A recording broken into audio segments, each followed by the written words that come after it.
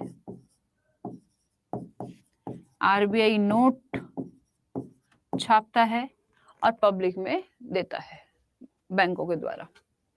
इतना सबको क्लियर है? यस और नो? यहां तक अगर क्लियर है तो फिर आगे बढ़ेंगे।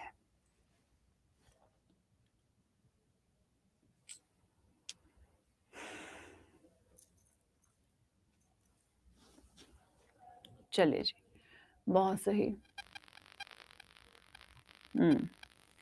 तो बेटा ध्यान रखना, जो हमारे अकाउंट हैं वो मैक्सिमम 5 लाख रुपए से ही इंश्योर्ड होते हैं। 5 लाख रुपए का इंश्योरेंस है हमारे अकाउंट्स का। ठीक, नेक्स्ट क्वेश्चन। अब क्वेश्चन ये है कि भाई जो भी हम इंडिया में बेटा डिजिटल बैंकिंग करते हैं, जो भी हम इंडिया में डिजिटल बैंकिंग करते हैं, आप देख रहे होंगे कि हमारे पास गूगल पे है ना, हम गूगल से फंड ट्रांसफर करते हैं, गूगल पे, भीम पे, आधार पे, पेटीएम, हमारे पास क्यूआर कोड है वगैरह वगैरह। देश के अंदर भाई आरबीआई के पास बहुत सारा काम है बेटा। आरबीआई के पास इतना टाइम नहीं है कि वो हमारी ऑनलाइन ट्रांजैक्शन को भी प्रॉपर्ली एनालाइज करे, कंट्रोल करे, चेक करे प्रॉपर्ली। दीपिका, अभी हम क्लास में बेटा इकोनॉमिक्स ले रहे हैं, इकोनॉमिक्स की क्लास चल रही है आपकी, अर्थशास्त्र की क्लास चल रही है, और ये आपकी आई थिंक 4th क्लास है। आज आपकी 2 क्लास हुई हैं, कल एक कल हुई थी और एक इससे पहले हुई थी, है ना। तो आज आपकी ये 4th क्लास है दीपिका। क्वेश्चन मेरा ये है कि बताइए आप कि इंडिया में डिजिटल बैंकिंग को कंट्रोल करने वाला कौन है बेटा। देश के अंदर अगर आप मुझे गूगल पे कर रहे हो, पेटीएम कर रहे हो, तो हमारी जो ट्रांजैक्शन है वो प्रॉपर्ली हो रही हैं, कोई चीटिंग नहीं हो रही है। तो जो बैंकिंग की निगरानी है, ऑनलाइन बैंकिंग की जो निगरानी है, उसको कौन करता है? आरबीआई ने उसकी जगह किसको बैठाया है? आरबीआई खुद तो काम नहीं करता, तो डिजिटल बैंकिंग को देखने के लिए इंडिया में किसको बना दिया गया? तो बेटा इंडिया में digital banking control and regulate by NPCI. NPCI देश के अंदर जो भी आप देखते हो, जो भी लोग ऑनलाइन बैंकिंग करते हैं, फंड ट्रांसफर करते हैं, वो सारा कंट्रोल कौन करता है बेटा? एनपीसीआई। क्या मतलब है इसका? National payment corporation of India. Very good, NPCI. जो भी आप डिजिटल बैंकिंग करते हैं वो सब कुछ कौन देखता है? वो सब कुछ देखता है NPCI, national payment corporation of India. National payment corporation of India, NPCI. इसकी स्थापना कब हुई है? इसका एस्टैब्लिशमेंट टाइम पीरियड कब है? एस्टैब्लिश हुआ है कब? 2008 में। ठीक है। प्रभाव में कब से आया? इसने अपना काम शुरू कब से किया बेटा? इसने अपना काम शुरू किया 2009 में। ठीक है। इसकी अधिकृत पूंजी, ऑथोराइज्ड कैपिटल, कितनी इसके पास ऑथोराइज्ड कैपिटल है, मतलब अधिकृत पूंजी है, कितना पैसा ये मार्केट से उठा सकता है? तो आपका आंसर हो जाएगा 300 करोड़। प्रेजेंट में इसके सीईओ कौन है? आपका आंसर हो जाएगा दिलीप असबे। दिलीप असबे प्रेजेंट में इसके सीईओ हैं। इसका चेयरमैन कौन है? चेयरमैन, अध्यक्ष कौन है? आपका आंसर क्या हो जाएगा? यहाँ पर आपका आंसर हो जाएगा mister Biswa Mohan. Biswa Mohan Mahapatra. Biswa Mohan Mahapatra. Biswa Mohan Mahapatra. Very good, बहुत सही। हाँ अच्छा, ऐसा है, हाँ ऐसा ही है चिरंजीव, ऐसा ही है, ऐसा ही है। ठीक है। इसको बेटा जब इस्टेब्लिश हुआ, इसको 10 बैंकों ने मिलकर खोला उस टाइम पर। एनपीसीआई देश के digital banking, digital and retail banking को देखता है। डिजिटल एंड रिटेल बैंकिंग को देखता है। ये जो आप इंडिया में 24/7 आवर्स बैंकिंग कर पाते हैं, ये जो आप एनी टाइम बैंकिंग, कहीं से भी बैठकर any time banking, anywhere banking कर पाते हैं, आपकी हर एक ट्रांजैक्शन पे नजर रखने के लिए कौन है इंडिया में? NPCI, national payment corporation of India. Very good, good good good. ठीक है भाई, national payment corporation of India, NPCI. यहां तक बेटा सबको क्लियर? चलो नेक्स्ट, क्लियर है? Thumbs up, okay, well done, good. Next है नेक्स्ट है कि बताइए इसके अंदर क्या कुछ आता है। आप लिखें यहाँ पर किस किस में ये डील करता है, तो ये आ जाएंगे products of NPCI. Products of NPCI देश में किस किस को ये कंट्रोल करता है, तो आपने सुना होगा यूपीआई। यूपीआई आप समझते हैं? Good afternoon study lover Smita. बेटा यूपीआई आप समझते हो ना? यूपीआई का मतलब क्या होता है? ऐसे क्वेश्चन आपको फुल फॉर्म देके पूछ लेगा, फुल फॉर्म बता दो आप यूपीआई की, तो बेटा इसका फुल फॉर्म क्या हो जाएगा? Unified payment interface. Unified payment interface 2016 में इसको लॉन्च किया गया।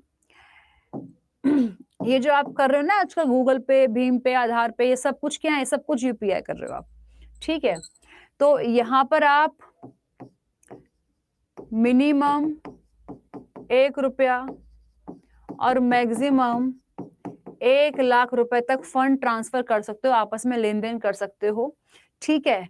और ये आपसे कोई भी चार्ज नहीं लेता है, देयर इज नो चार्जेस। बेटा यूपीआई के कोई भी चार्ज नहीं होते हैं, ध्यान रखना, यूपीआई फ्री है। It's okay. एंड आपकी डिग्री मिल गई, कॉन्ग्रेचुलेशन, बधाई हो आपको कि आप डिग्री वाले बन गए हो, अगर मिल गई है तो, है ना? अब तो पार्टी बनती है स्मिता। चलो वेरी गुड।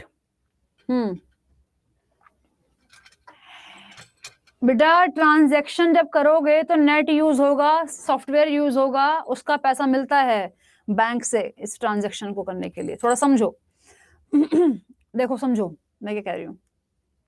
अगर मान लो कि आपका अकाउंट पीएनबी में है, मेरा भी अकाउंट पीएनबी में है, हम दोनों के ही अकाउंट पीएनबी में है।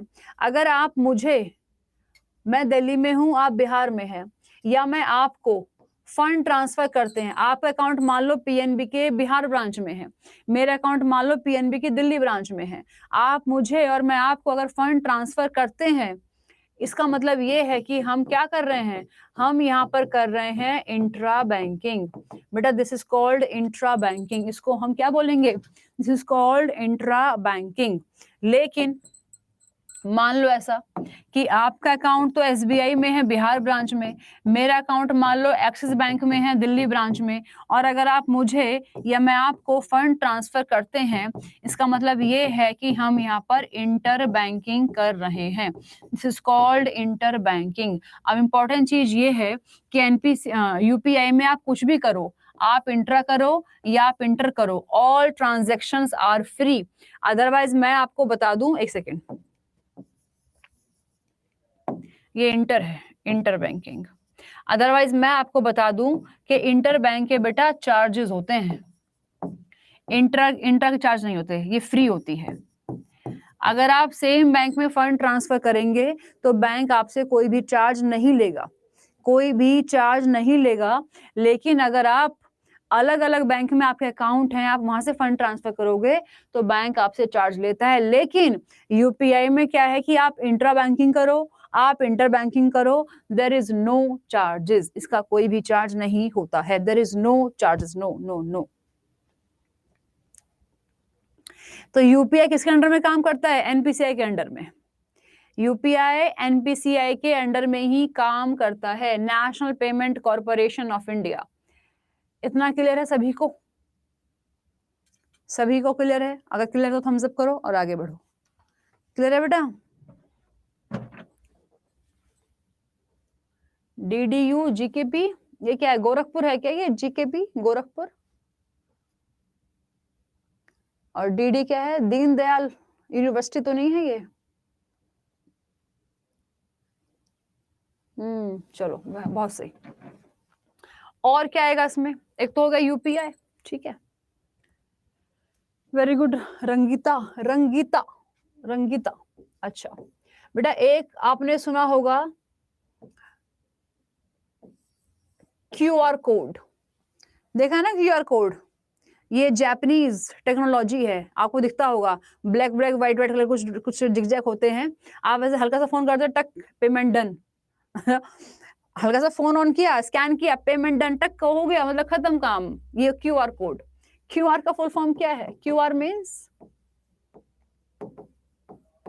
Quick response, response, quick, quick response. ये भी किसके अंडर आएगा? एनपीसीआई के अंडर आएगा, वेरी गुड। फिर एक होता है *99#। देखो, अगर कोई पर्सन है, कोई भी व्यक्ति है, उनके फोन में बेटा मान लो बैलेंस नहीं है, नहीं, उनके फोन में नेट नहीं है, इंटरनेट नहीं है, ठीक है, और मान लो कि उनका फोन एंड्रॉयड भी नहीं है, टच वाला फोन नहीं है। विपुल अग्निवांशी, बेटा ये जो इकोनॉमिक्स का पोर्शन है, एक बारी आप चेक करना, कुछ क्वेश्चन आपके जनरल जो आप पढ़ रहे हो ना, जनरल साइंस, उसमें ऐसे क्वेश्चन बन जाते हैं, ठीक है,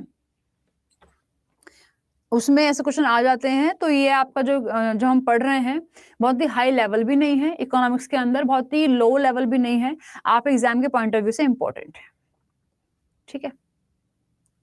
हाँ, आज आपका मैंने कंप्लीट बैंकिंग लगभग करा दिया है, जो एग्जाम के पॉइंट ऑफ व्यू से इंपॉर्टेंट है बैंकिंग के अंदर। उसके बाद कल आपका जो टॉपिक शुरू होगा, that is called public finance, means budget, budget हम शुरू करेंगे, ठीक है। और जुड़ना ना भूलें आप, 12 से 1 में और बेटा 2 से 3 में आपकी क्लासेस होंगी इकोनॉमिक्स की, ठीक है। और अगर आपके पास टाइम हो, अगर टाइम है, अगर एक्स्ट्रा टाइम है, या आप कुछ खाना वाना बना रहे हो, कुछ खा रहे हो, कुछ एक्स्ट्रा टाइम है, तो 11 से 12 में वाईटी पर भी, टीचर्स अड्डा पे वाईटी पर भी इकोनॉमिक्स के हम डेली एमसीक्यूज, डेली एमसीक्यूज करते हैं, वो रिकॉर्डेड भी है। अगर आपके पास टाइम कभी हो, कुछ काम वाम कर रहे हो, तो कान में लीड लगा लो अपने, और जो पुराने एमसीक्यूज की 2 क्लास हो चुकी हैं, उनको आप पढ़ लेना। अगर आपको लगता है कि फ्रूटफुल है, कुछ इंपॉर्टेंट है, कुछ समझ में चीजें आ जाएंगी एग्जाम के पॉइंट ऑफ व्यू से, तो आप उनको चलते फिरते कुछ काम वाम करते हुए कान में ईयरफोन लगा लो, उनको आप सुन सकते हो, वो क्वेश्चन आपके लिए इंपॉर्टेंट है। अच्छा, तो कल आप कह रहे हो कि पहले मैडम 5 ईयर प्लान पढ़ा दीजिए, ये कह रहे हो ना आप?